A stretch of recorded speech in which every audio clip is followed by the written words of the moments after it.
Berikutnya kami persilakan calon gubernur nomor urut 1 untuk memilih salah satu ikon yang ada di layar. Silakan. Saya akan pilih nama silawalan. Tahu takwa. Tahu takwa, kita akan buka subtema apa yang didapat? Infrastruktur pemukiman, air minum bersih, dan persampahan. Kami persilakan kepada calon gubernur nomor urut 1 untuk bertanya sesuai dengan subtema kepada calon gubernur nomor urut 2 dengan waktu 30 detik dihitung saat berbicara.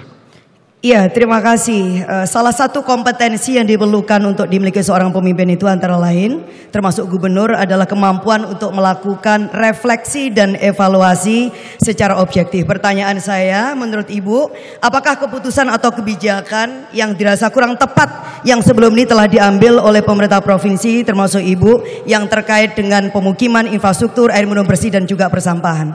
Terima kasih. Baik, berikutnya calon gubernur nomor urut 2 silakan menjawab. Waktu Anda 1 menit 30 detik dimulai saat berbicara. Baik, mari kita bersama-sama melihat bagaimana tugas pemerintahan provinsi sebagai bagian dari perpanjangan tangan pemerintah pusat. Bagaimana hubungan antara Pemprov, Pemkab, Pemkot, dan pemerintah pusat. Sehingga ini akan menemukan format bagaimana sesungguhnya pembagian tugas dan kewenangan antara provinsi, kabupaten, dan kota. Secara institusional, membangun sinergitas kolaborasi di antara pemerintah pusat, provinsi, dan kabupaten kota menjadi sangat penting. Apakah kaitan dengan infrastruktur, apakah kaitan dengan permukiman, apakah kaitan dengan sampah, masing-masing akan dipandu oleh RPJMD.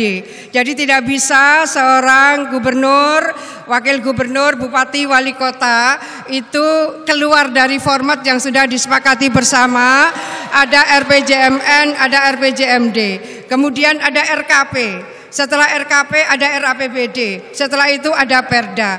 Pada posisi seperti inilah betapa sesungguhnya partnership, kolaborasi, sinergi bukan hanya pemerintah pusat, provinsi, dan kabupaten kota, tapi bahwa antara private sector, antar perguruan tinggi, antar elemen-elemen strategis, dan komunikasi serta kerjasama kita dengan berbagai institusi dalam dan luar negeri, serta partisipasi masyarakat secara keseluruhan. Waktu habis.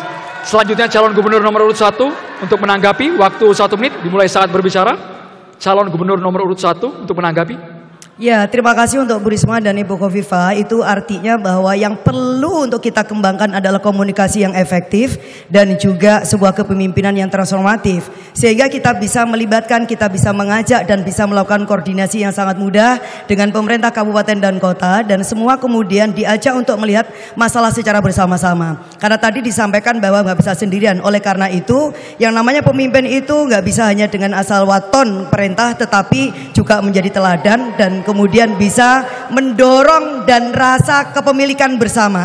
Itulah yang akan dikembangkan oleh Lulu dan Lukman, bahwa kita akan mengembangkan kepemimpinan yang transformatif dan kemudian kita juga memberikan keteladanan, sekaligus kemudian kita akan meningkatkan kapasitas dan juga SDM seluruh jajaran kita, termasuk juga pemerintah kabupaten dan juga kota. Kita punya best practices, kalau perlu kita ajak untuk sekolah bareng-bareng di tempat di mana ada contoh yang baik yang terkait dengan kerjasama ini. Ya. Baik. Berikutnya calon gubernur nomor urut 3 untuk dapat merespon. Waktu Anda 1 menit dimulai ketika berbicara. Terima kasih. Sebetulnya akses permukiman itu bisa dilakukan dengan sangat mudah dan sangat murah. Yang penting adalah bahwa masyarakat diajak untuk berpartisipasi, di mana program-program kita ke depan adalah kita lakukan dengan padat karya dan gotong royong dengan seluruh masyarakat. Kemudian untuk penyediaan air bersih, kita tahu bahwa di Jawa Timur ini banyak embung dan banyak sungai yang belum termanfaatkan dengan maksimal. Kalau itu bisa kita olah, maka itu akan menjadi sumber air minum baru di beberapa wilayah yang saat ini kekeringan. Demikian pula untuk persampahan. Tadi saya sudah sampaikan bahwa sampah itu mulai mempunyai nilai ekonomis yang sangat tinggi.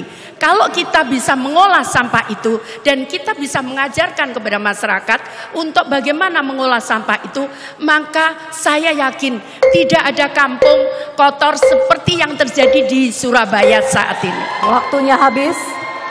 Selanjutnya kami persilakan kepada calon gubernur nomor urut 2 untuk memilih salah satu ikon yang akan kami tampilkan di layar.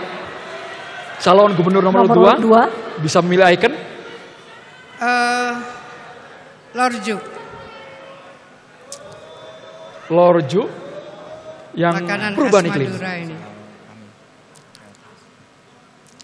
Baik, terima kasih. Salah satu yang menjadi problem yang harus kita atasi dari berbagai kemungkinan terjadinya bencana alam. Tentu kita tidak ingin ada bencana alam, tapi karhutla ini adalah salah satu PR kita. Pemprov Jawa Timur telah berikhtiar melakukan aeroseeding. Kita melakukan semaian bibit dari udara. Itu artinya bahwa kita harus kerjasama dengan TNI AU, dengan perhutani, karena harus dipetakan. Waktunya habis. Kami persilakan kepada calon gubernur nomor urut 3 untuk menanggapi, silakan. Baik, jadi perubahan iklim mengakibatkan terjadi beberapa bencana, baik bencana fisik maupun bencana kemarau. Karena itu yang kita lakukan adalah memastikan saat terjadi hidrometeorologi yang cukup besar, maka kita bisa menjamin bahwa kawasan-kawasan tersebut bisa aman dari longsor dan banjir. Yang kedua adalah di mana di kawasan yang rentan tersebut kita bisa mengelola, kita bisa menanam kembali pohon-pohon itu untuk menjaga kelongsoran. Demikian pula dengan permukaan air laut yang naik akibat global warming, maka kita bisa membuat tanggul-tanggul yang kita akan realisasikan mulai dari Bangkalan sampai dengan Sumeneb, dan di tanggul tersebut juga bisa dimanfaatkan untuk jalan.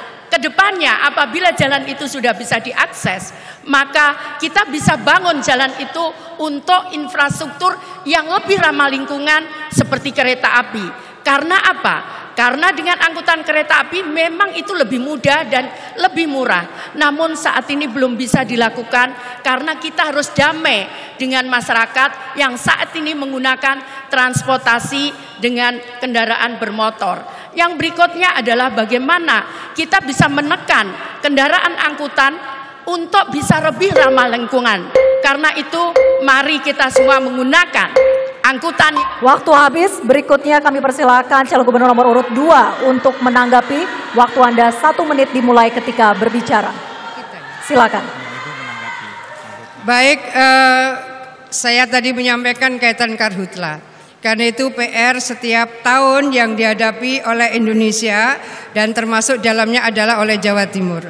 Nah, pada saat tingkat keterjalan tertentu seperti Arjuno, tingkat keterjalan tertentu seperti Argopuro, tingkat keterjalan tertentu seperti Kelut, maka tidak mungkin kita menanam secara manual. Dan itu menjadi penting bagaimana sesungguhnya kita mencari format, melakukan inovasi untuk bisa memastikan bahwa hutan-hutan yang ada di gunung ini bisa kembali kita semai dan berikutlah mereka bisa menjadi bagian dari penyimpan air. Bagaimana cara melakukan modifikasinya? Maka semua elemen yang terkait dengan aeroseeding itu akan kita libatkan bersama dan kita sudah melakukan itu selama 3 tahun berturut-turut. Harapan kita semua akan menjaga hutan-hutan yang ada di gunung-gunung kita. Waktunya habis. Selanjutnya kami mohon kepada calon gubernur nomor urut 1 untuk dapat merespon. Waktunya 1 menit dimulai saat berbicara. Ya, sesungguhnya perubahan iklim itu jelas-jelas dilakukan dan diakibatkan oleh kebijakan yang keliru dan sebuah sikap atau akhlak terhadap lingkungan yang tidak tepat. Ada sebuah ayat yang perlu untuk kita renungkan, Doharul fasadu fil bari wala bari bima kasabat aydinas, bahwa kerusakan di darat dan di lautan itu disebabkan oleh tangan-tangan manusia. Itu artinya tidak ada takdir yang terkait dengan perubahan iklim kecuali bahwa ada orang yang serakah, ada kebijakan yang tepat. Oleh karena itu penting bagi kita sesuai dengan Kemen LHK 12 tahun 2024 pasal 33 bahwa gubernur wajib menyusun target mitigasi perubahan iklim provinsi. Oleh karena itu Mbak Lulu dan Mas Lukman kalau jadi gubernur ini akan menjadi program prioritas kita, memastikan bahwa perubahan iklim ini harus dimitigasi secara baik sehingga kita bisa menyelamatkan agriculture kita, petani kita, nelayan kita dan bisa mencegah rob banjir, longsor dan sebagainya. Baik, masih ada sedikit waktu. Cukup? Baik, waktu habis. Berikutnya hadirin sekalian, kita juga akan sama-sama menyaksikan masing-masing calon wakil gubernur untuk saling bertanya, menanggapi, dan merespon. Tetap bersama kami di debat publik ketiga Pilgub Jatim 2024. Tepuk tangan boleh hadirin sekalian.